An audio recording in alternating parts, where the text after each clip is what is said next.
Hey guys, welcome to your video for chapter 2. You guys know who I am. This is Franklin the Frog. He's going to be here periodically to talk to you guys about AP US history. Franklin, how are we doing? Good. Thank you. Okay, now, chapter 2, we started to cover a lot of it today in class as Franklin sat up on his perch above and watched. Franklin, what did you take away from today? We learned about Jamestown. Yep, good. All right, enough of that. Now, the early Chesapeake, we're going to go through this. I will let you know. We're going to go through the whole chapter. I'm going to let you know where each chapter ends at, though, each section of reading. So we're going to first start with chapter 36 all the way up to page 36 all the way to page 42, and then we'll go into Tuesday, Wednesday after that. So first off, the founding of Jamestown. It was actually chartered a year before it got settled in 1606, and finally the settlers reached the area in 1607. It was also a very poor choice site. It was swampy. It was a high mortality rate. It was also hampered by diseases like malaria. Another main reason, Franklin, that they went there was for looking for gold, and they didn't really find a whole lot of gold there. But they were also not overly hard-working laborers. They were pretty kind of lazy kind of guys that just wanted a fun experience in a way.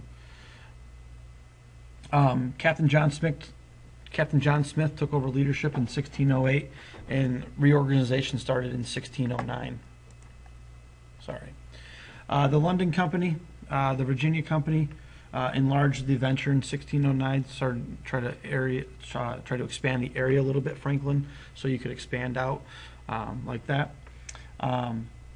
Indentured servants meant more populating. It was getting bigger and bigger, and also for the need for tobacco in the future, that was also big for the population. Starving time from 1609 to 1610, which we read a little article about today in class, where they would eat people like Franklin. No, not frogs, no! But they would try to do all that, frogs, and they would try to eat anything that moved, basically, and even humans. And there was a lot of harsh discipline imposed on the settlers during that time. Demand for tobacco soared, despite attacks on it, especially when John Rolfe experimented in Jamestown and began to spurt in trade. Cultivating led to more territorial expansion, and now you see the idea of big plantations. Okay, moving on with expansion, the headright systems. Women purchased for colonist wives. They started to become more skilled craftsmen over the course of time. It was also a political participation of skilled workers and indentured servants by the headright system. The political participation of the House of Burgesses and the induction of the African labor helped Virginia achieve some modest successes, not overall huge success. And they also put a lot of raids on the Powhatan Indian group. And then there was the demise of the Virginia Company as the colonists pursued strategies for suppression, ended the Powhatan threat in 1644, but the Virginia Company went into bankruptcy, and the king finally revoked its charter in 1624 after that. So there's a little bit there. Moving on, other things about the growth of New England. Maryland and the Calverts, Maryland, a proprietary colony. It was a commercial venture and retreat for a lot of English Catholics to go there. The policy was religious tolerance. The headright system adopted due to a lot of labor shortages there, and the center of tobacco cultivation was up in Maryland. Indentured servitude was the biggest way to get labor, and later on it turned into enslaved Africans. Virginia, there was a lot of issues also happening in Virginia at the time. Virginia's westward expansion, factions competing for control over in Virginia. Sir William Berkeley gets territory from the Native Americans in exchange to promise to keep white settlers out of their land.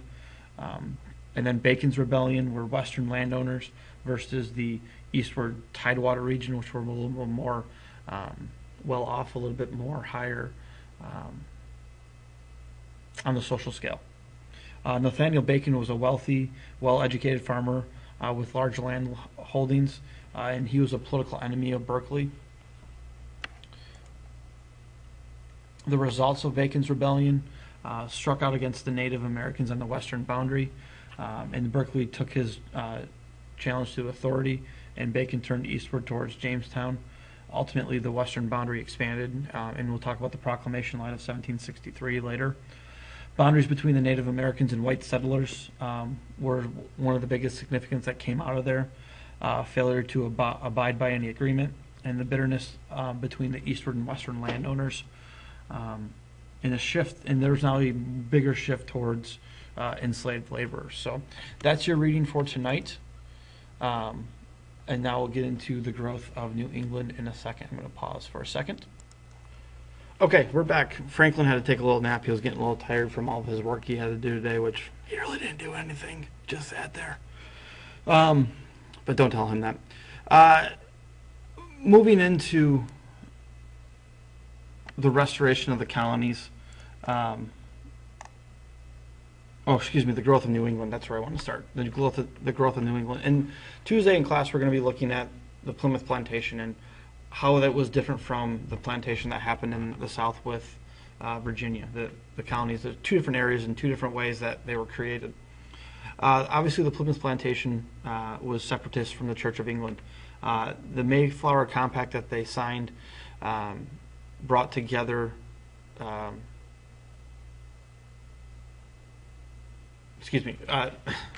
just lost complete train of thought. The separatists established a civil government based on majority rule in the Mayflower Compact. There was a lot of malnutrition. There was a lot of diseases, to different diseases and exposure that happened to them. Smallpox in Native Americans.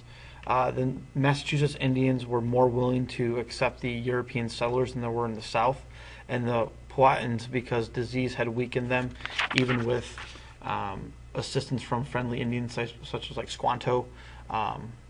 About half the Pilgrims perished during the first winter up in Massachusetts, just because the winter was a lot harsher than it was in the South.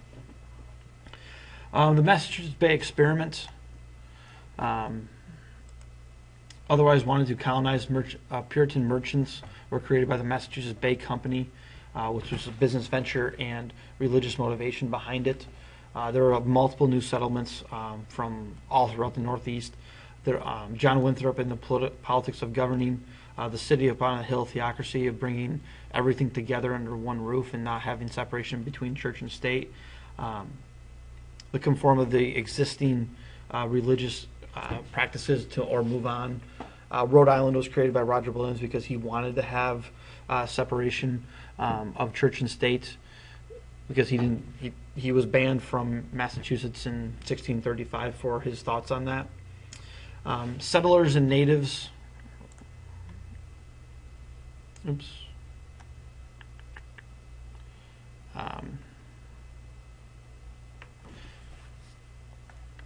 There's a lot of devastation of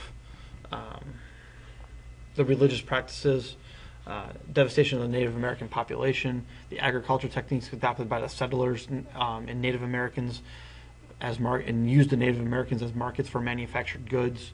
And then there started to become a lot of conflicts. The Pequot War, and the King Philip's War, competition over trade with the Dutch and New Netherland, and the tension over the land. English settlers allied with Pequot enemies to attack and destroy.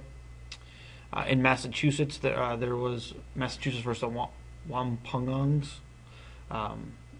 King Philip led his people to rise up against the English, attacked Massachusetts settlements over the course of 3 years, and the Mohawks attacked and killed Metacomet Alliance, was fractured now between the two. But there was still no match for the English. They were still being a little bit more powerful for forts than there was for the Native Americans. Here's the restoration of the colonies portion, and I will stop right there then for page 53. Yes, the restoration of the colonies, Cavaliers versus the Roundheads. Excuse me. Sorry. This was the English Civil War and the restoration of Charles II to the throne in 1660 was no exception. Charles rewarded the followers with land grants to the colonies. 8 proprietors received grant of land from Virginia to Georgia with nearly absolute power to rule, and named it Carolina. They hoped for profits as landlords and land speculators. Aided by John Locke, the proprietors drafted the Constitution, but actual settlement followed a different pattern. The North supported family subsistence farming. An African slaves and plantation-based society arose after that, and tensions between the North and the South ended when the king separated them into 2 royal colonies in 1729. Don't worry about that part, though.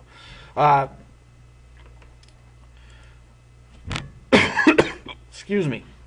The Atlantic commercial rivalry between the Dutch and the English intensified when Charles II granted the Duke of York, his brother James, land between Connecticut and Delaware rivers already occupied by the Dutch in 1624. And York established a claim for the New Netherland in 1664 when, aided by a fleet, captured New Amsterdam and later renamed New York that you know of today. The colony boasted extraordinary diversity from a variety of European countries as well as African and Native Americans. Religious toleration was granted, and political authority rested in the governor and the council and any local government that was there. The large Dutch estates remained, and similar English grants were made by proprietor. Agriculture and the fur trade and commerce supported the economy. James granted his land. Excuse me. James granted his land south of New York to John Berkeley, and New Jersey contained enormous ethnic and religious diversity. Even still today, they are that way. After a decade, New Jersey became a new royal colony. And then the last part that we'll talk about today are all the Quaker colonies. And they were dissenting English Protestants. They were a society of friends. Who was owned by a large debt from the king, who repaid it by a grant of land between New York and Maryland, rejecting Puritan concepts and predestination and the original sin. Quakers believed all people contained an inner light and could lead them to any salvation. Women assumed the position of equal of men in the church. Generally democratic, pacifist, and unpopular in England, Quakers looked to America as a refuge, and Penn provided it for them. He successfully attracted settlers from throughout Europe, and Pennsylvania became the most cosmopolitan American colony. His holy experiment included the Representation Assembly, and purchased land from the Indians, and then finally in 1701, the Charter of Liberties limited the proprietor's power. So that's all I'm going to do for today on this video. I will do the next parts later. So that is all the way up through page 53 of your text. 54 of your text. So I will see you guys tomorrow. Franklin, say bye. Bye, guys. See you tomorrow. How about a heaping helping of zip it? That's good. Oh, that's good. All right. I'll see you guys tomorrow.